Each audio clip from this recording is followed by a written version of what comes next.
Hola, hola, hola, bienvenidos a nuestro podcast llamado Aprendiendo con los Primíparos. Mi nombre es Juana Valentina y el día de hoy vamos a hablar de un tema súper importante, la geografía. Este tema lo vamos a hablar en compañía de dos invitados súper especiales llamados David Hurtado y Juliana Vivas Toro. Nuestro tema lo dividimos en tres partes: introducción a la geografía, el concepto de frontera y geografía física colombiana. Para comprender el resto de este podcast, se deben comprender primero qué es la geografía y algunos de sus conceptos básicos. La geografía como tal es la ciencia que estudia el espacio físico o la ubicación física donde se dan las interacciones humanas, ya sean interacciones entre dos pueblos o entre un pueblo y el ambiente natural que lo rodea. Algunos conceptos básicos de la geografía son los conceptos de espacio, paisaje y lugar. El espacio es entendido como la ubicación geográfica física donde se dan las interacciones humanas. El lugar es un espacio al que se le da una significación cultural e histórica, y el paisaje es la representación física de ese significado cultural que se le dio al lugar.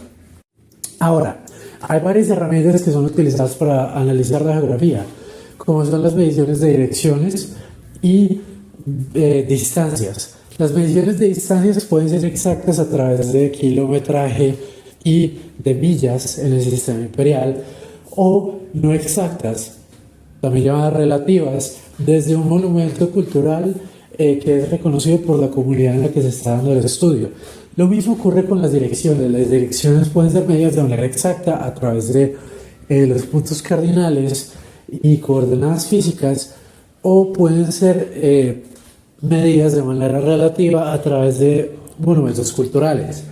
Ahora, la medición más exacta es dada a través de las latitudes y longitudes, que son las latitudes medidas desde el paralelo del Ecuador hacia el norte de este o el sur de este, y las longitudes, que son medidas desde el meridiano de Greenwich hacia el este u oeste de este. Cuando se une el punto en el que se intersectan un paralelo y un meridiano, es una coordenada física en el globo terrestre.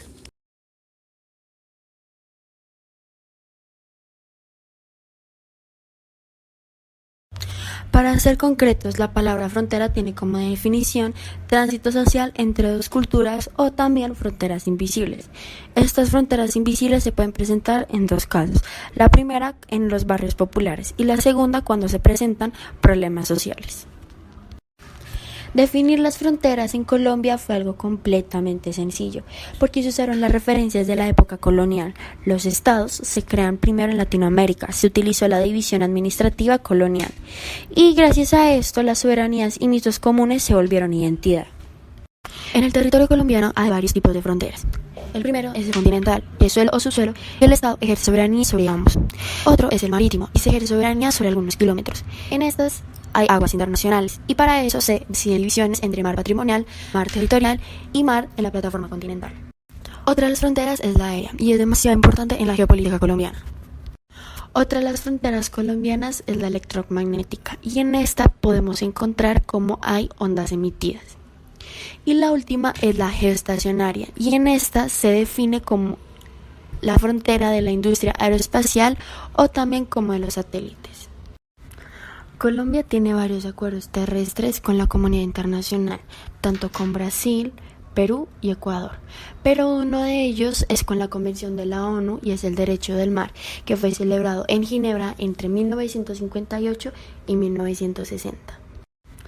Colombia tiene varios acuerdos terrestres con la comunidad internacional, tanto con Brasil, Perú y Ecuador, pero uno de ellos es con la Convención de la ONU y es el Derecho del Mar, que fue celebrado en Ginebra entre 1958 y 1960.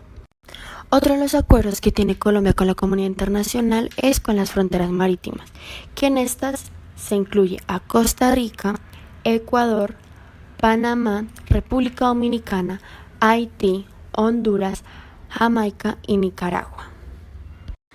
Ahora bien, para hablar de la geografía física tenemos que hablar de las 6 regiones naturales de Colombia. Luego comenzaremos a hablar del relieve colombiano y finalmente pasaremos a sus climas y las vertientes del territorio. En la región andina nos podemos encontrar con el nudo de los Pastos, varias vertientes, macizos, altiplanos como el Cundiboyacense y muchas montañas como la antioqueña. En la región amazonía nos encontramos con llanuras en general, como por ejemplo las del río Caquetá. En la región Caribe tenemos la Sierra Nevada de Santa Marta, la península de La Guajira y el Golfo de Urabá. En la región Pacífica nos encontramos con la Serranía del Baudó. En la región Orinoquía o de los Llanos, como su nombre lo dice, nos encontramos con gran cantidad de llanuras y otros como por ejemplo el pie de Monte Llanero y los pantanos del río Arauca. En la región insular, aunque se supone que envuelve lo que es los archipiélagos, las islas, los islotes, tanto del Caribe como del Pacífico, en general pensamos que solamente el archipiélago de San Andrés, Providencia y Santa Catalina, pero realmente se tiene una clasificación de acuerdo a la ubicación y el origen, que pueden ser continentales o oceánicas. Dático curioso, las islas de San Andrés y Providencia son islas oceánicas. Para hablar del relieve colombiano lo vamos a dividir en tres sectores. El primero, que es las montañas y los valles andinos, que es donde básicamente encontraremos la cordillera de los Andes, y los valles interandinos, que son depresiones con suelos muy fértiles con climas muy variantes. En el segundo sector, de las llanuras bajas, se encuentran los llanos de la región Orinoquía, Amazonía, las llanuras del Caribe y el Pacífico. Y finalmente, en el tercer sector tenemos los sistemas periféricos, que son lugares montañosos que no hacen parte de la cordillera de los Andes, como la Serranía del Darién, la Serranía de la Macarena, de los Motilones y de Valledupar. Y muy importante, la Sierra Nevada de Santa Marta, que tiene las montañas más altas de la geografía nacional. Entonces, en conclusión, el relieve colombiano está compuesto en un 67% de las llanuras bajas y en un 33% del sistema montañoso. Ahora, para concluir, hablaremos de las vertientes de Colombia, que son 5. La vertiente de la Amazonía, con un 34% que tiene los caudales más grandes y rápidos, un 32% de la vertiente del Orinoco, que por cierto tiene el río más largo de la geografía nacional, el río Meta, un 23% de la vertiente del Caribe, que incluye el río Atrato, el río Sinú, el Magdalena y el Cauca, un 10% de la región pacífica, que tiene los ríos como el Patía y el Baudó, y finalmente un 1% de la vertiente del Catatumbo.